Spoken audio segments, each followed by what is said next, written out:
วันนี้จะมาทดสอบนะครับสุดยอดลำโพงบุ๊กเซลจิ๋วแจ๋วนะครับมาอีกคู่หนึ่งนะครับ PSB นะครับ Alpha P3 นะครับรุ่นนี้นี่นักวิจารณ์เมืองไทยระดับแนวหน้านี่วิจารณ์ไว้เยอะแยะมากมายนะครับว่าเสียงดีเสียงสุดยอดมากนะครับเสียงดีเสียงดังเกินตัวนะครับเบสเกินตัวนะครับตัวนี้นะครับมหัศจรรย์มากนะครับใครฟังนี่ก็ต้องร้องโอ้โหเลยนะครับทุกคนนะครับตัวนี้นะครับเป็นรุ่นดังของเขาเลยนะครับตัวนี้เจ้าของซื้อใหม่มาได้ไม่นานนะครับซื้อใหม่มาซื้อเมื่อเดือน4ของปีนี้เองนะครับใช้งานได้เขาเปิดฟังวันละชั่วโมง2ชั่วโมงเท่านั้นเองไม่ค่อยได้ฟังนะครับเขาก็เลยขายออกมานะครับตัวนี้นะครับเจ้าของซื้อมาป้ายแดงแกะกล่องมาเลยนะครับเดี๋ยวผมจะพูดถึงขนาดสเปคของลำโพงให้ฟังก่อนนะครับลำโพงตัวนี้เนี่ยกำลังขับนะครับ10วัตต์ถึง80วัตต์นะครับต่ำสุดคือ10วัตต์นะครับที่ขับของเขาได้สูงสุดก็คือ80วัตต์นะครับที่8โอห์มนะครับตู้นะครับกว้าง13เซนติเมตรนะครับลึก18เซนติเมตรสูง22เซนติเมตรนะครับดอกเบสขนาด4นิ้วนะครับเดี๋ยวผมจะถอดหน้ากากเป็นแม่เหล็กนะครับหน้ากากเป็นแม่เหล็กทันสมัยมากนะครับปิดลงไปนะครับแล้วก็ดึงออกมานะครับเป็นแม่เหล็กนะครับตัวนี้นะครับเป็นข้างหน้าเป็นตะแกรงเหล็กนะครับก็เป็นแม่เหล็กแปะลงไปนะครับอย่างนี้นะครับดอกเบสนะครับขนาด4นิ้วนะครับโกยโพลีนะครับปั๊มขึ้นรูปขึ้นมานะครับตัวนี้นะครับขอบยางนะครับสภาพดีมากนะครับเพราะว่ายังใหม่อยู่แล้วก็ทำมาแน่นหนามากนะครับขอบยางแบบพิเศษนะครับตัวนี้ที่เขากำหนดสเปคมาที่เขารีวิวไว้นะครับตัวนี้นะครับแล้วก็เสียงแหลมนะครับขนาด3นิ้วนะครับถ้าเป็นตัวกลวยนี่ก็ขนาด1นิ้วนะครับกลวยอลูมิเนียมนะครับพร้อมเวฟไกด์นะครับสะท้อนบังคับทิศทางของเสียงแหลมให้พุ่งออกมาครับรุ่นนี้วางเสียงแหลมไว้ด้านล่างนะครับเบสไว้ด้านบนนะครับเขาออกแบบมาแบบนี้นะครับวิศวกรของแคนาดานะครับเป็นคนออกแบบนะครับตัวนี้นะครับเดี๋ยวผมปิดฝานี่ให้ดูนะครับนี่ครับก็ปิดง่ายๆอย่างนี้นะครับส่วนด้านหลังนะครับด้านหลังก็จะเป็นขั้วนะครับเล่นสายได้นะครับนี่ครับด้านล่างก็จะเป็นยี่ห้อของลำโพงนะครับตัวนี้นะครับเขียนไว้เลยนะครับว่าDesign for Engineer Canada นะครับเขียนไว้นะครับนี่ครับด้านหลังก็จะเป็นรูระบายอากาศออกมาอย่างนี้ครับนี่ก็จะมีรอยนะครับเจ้าของเขาซื้อมาเขากลัวหนูกัดนะครับเขากลัวหนูหรืออะไรเข้าไปทำรังนะครับเขาก็เลยไปสั่งตะแกรงอย่างดีนะครับมาปิดอย่างนี้นะครับแล้วเขาก็ขันน็อตปิดนะครับตัวนี้เขาก็ให้ตะแกรงมาด้วยนะครับเผื่อใครอยากจะเอาไปปิดก็ดีเหมือนกันนะครับพวกหนูพวกจิ้งจกจะได้ไม่ต้องเข้าไปทำรังนะครับมันอยู่ด้านหลังมันมองไม่เห็นอยู่แล้วนะครับเขาก็จะมีชุดน็อตชุดอะไรมาให้ด้วยนะครับแต่ทีนี้ผมจะถอดออกก่อนนะครับเพื่อให้มันคงเดิมให้มากที่สุดนะครับไอตัวนี้เป็นรูแขวนที่มาจากโรงงานนะครับตัวนี้นะครับแต่ว่าเสียงนี่สุดยอดครับไม่ต้องห่วงนะครับรุ่นนี้นะครับออกใหม่ราคาณตอนนี้นะครับออกใหม่ก็ 7,200 บาทนะครับตอนออกมาใหม่ๆนะครับตัวนี้นะครับตัวนี้ก็ขายออกมาลดลงมาครึ่งราคานะครับครึ่งราคา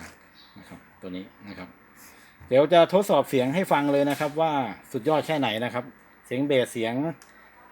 อะไรนี่ไม่ต้องห่วงเลยนะครับออกครบหมดนะครับเบสดังดีเกินตัวนะครับดีไซน์สวยหรูนะครับรุ่นนี้นะครับ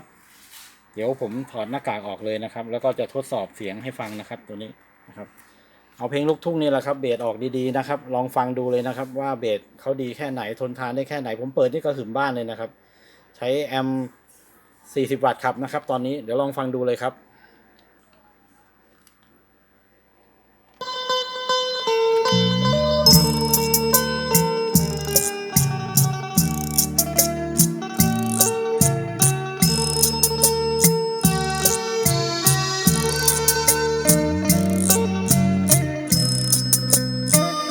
คู่มือรับประกันยังอยู่นะครับคู่มือก็ยังอยู่นะครับคู่มือยังอยู่เรียบร้อยหมดนะครับกล่องครบนะครับจุดเวียนพระพุทธาตัวข้าบุษบาขออธิษฐานเวียนที่เวียนนมัสการบันดาลให้พระไทยสมปรารถนา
เสียงดีนะครับถ้าเอาผ้าม่านหรือผ้ามาคลุมไว้นี่นะครับมองไม่เห็นนี่นึกว่าเปิดลำโพง6 นิ้วถึง8 นิ้วอยู่นะครับ